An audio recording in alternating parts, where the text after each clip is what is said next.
do Davis. Verdade. E a outra também, o Asensio estava muito sozinho, estava muito absoluto no lance ali, ele se distraiu. Agora, o Dembélé teve muito mérito de acreditar, de encurtar tudo. Mas antes do primeiro gol, o Courtois já tinha feito 2 defesas absurdas. Não foram as falhas que determinaram eu acho que as falhas determinaram o andamento do jogo, mas não o resultado do jogo, sabe?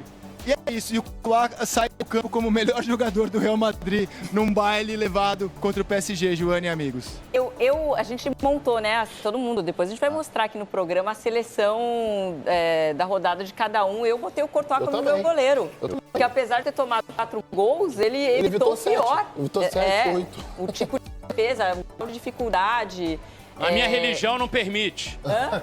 Não, eu coloquei, que eu acho que ele foi o mais exigido de todos. A minha religião não permite.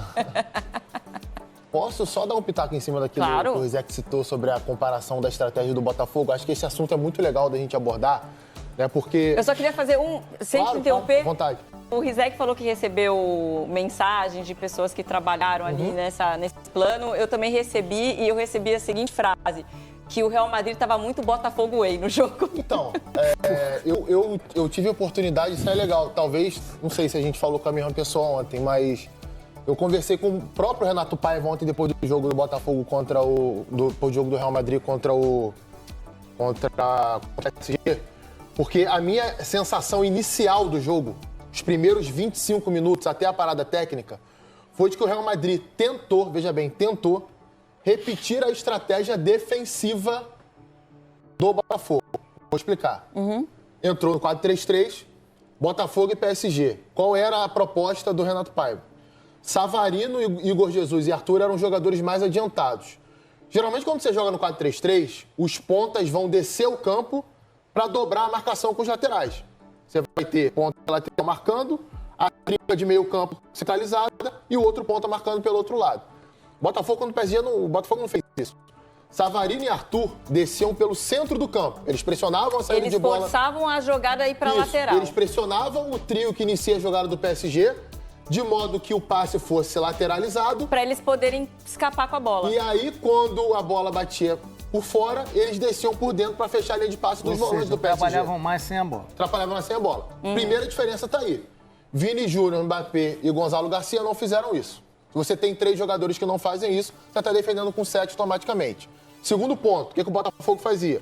Quando a bola batia do lado, o ponta do PSG ou o jogador mais aberto do PSG recebia a bola, o lateral saía para combater, o volante do Botafogo dobrava a marcação, pela direita era o Alan, pela esquerda era o Marlon Freitas. Para o fundo, o zagueiro do Botafogo mais próximo fazia cobertura com o Gregor entrando na dele na linha de defesa. Segundo ponto de erro do Real Madrid ontem. Pela direita, quem ajudava, ou deveria ajudar o Valverde, era o Arda Güler. Não tem essa questão física para fazer, não é um jogador de marcação para fazer isso. Pela esquerda, quem deveria ajudar o Fran Garcia era o Bellingham. Já foi citado, é outro jogador que não consegue fazer isso. Então, assim, isso ruiu depois da parada técnica. Depois disso, o time passou defendendo no 4-4-2, com o Mbappé e Vinícius Júnior um pouco mais à frente. Esvazia o meio, sim, pela questão de característica dos jogadores. Seja pela falta de auxílio do Vini Júnior, do Mbappé e do Gonzalo Garcia quando a jogada inicia, ou pela pouca aptidão física de Arda Güler e Bellingham para fazer esse trabalho, né, desse biombo de um lado para o outro à frente da defesa. E aí, cara, não tem como. Você vai acabar se expondo demais. Não dá no futebol de hoje para você ter uma equipe que 2 ou 3 jogadores, durante boa parte de uma etapa, não vão contribuir defensivamente. O Price tem até uma coisa legal para falar sobre isso. A gente estava conversando aqui também, antes do programa começar. Isso é algo que não pode cair na conta do Xabi Alonso só. O Xabi Alonso bolou a estratégia, pode ter se equivocado por não entender que esses jogadores não entregariam isso. Ok, ele tem uma parcela. Mas os jogadores precisam ter outro comportamento dentro de campo. Precisa entender que está enfrentando o melhor time do mundo. Não adianta correr para não chegar, não adianta dar trotezinho ladrão, porque vai ser atropelado. Foi o que aconteceu ontem. E no fim das contas, o que vimos foi mais do que um simples jogo. Foi uma aula. Ou melhor, uma tentativa frustrada de copiar a lição sem entender a essência. O Real Madrid tentou aplicar a mesma estratégia que o Botafogo usou contra o PSG. Mas esqueceu que futebol não é só esquema tático. É atitude, entrega, leitura de jogo e adaptação. Quando você tem jogadores que não voltam, que não ajudam na marcação, que se desligam da partida, não adianta o nome na camisa. O placar cobra. E cobrou.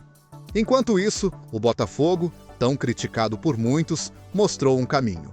Mostrou que mesmo com menos estrutura e investimento, é possível competir com inteligência e até inspirar gigantes. Se você curte esse tipo de análise, fora do óbvio, com bastidores, comparações ousadas e verdades incômodas que muita gente evita dizer, então se inscreve no canal agora e ativa o sininho, porque aqui a gente fala o que os outros só pensam. Até o próximo vídeo.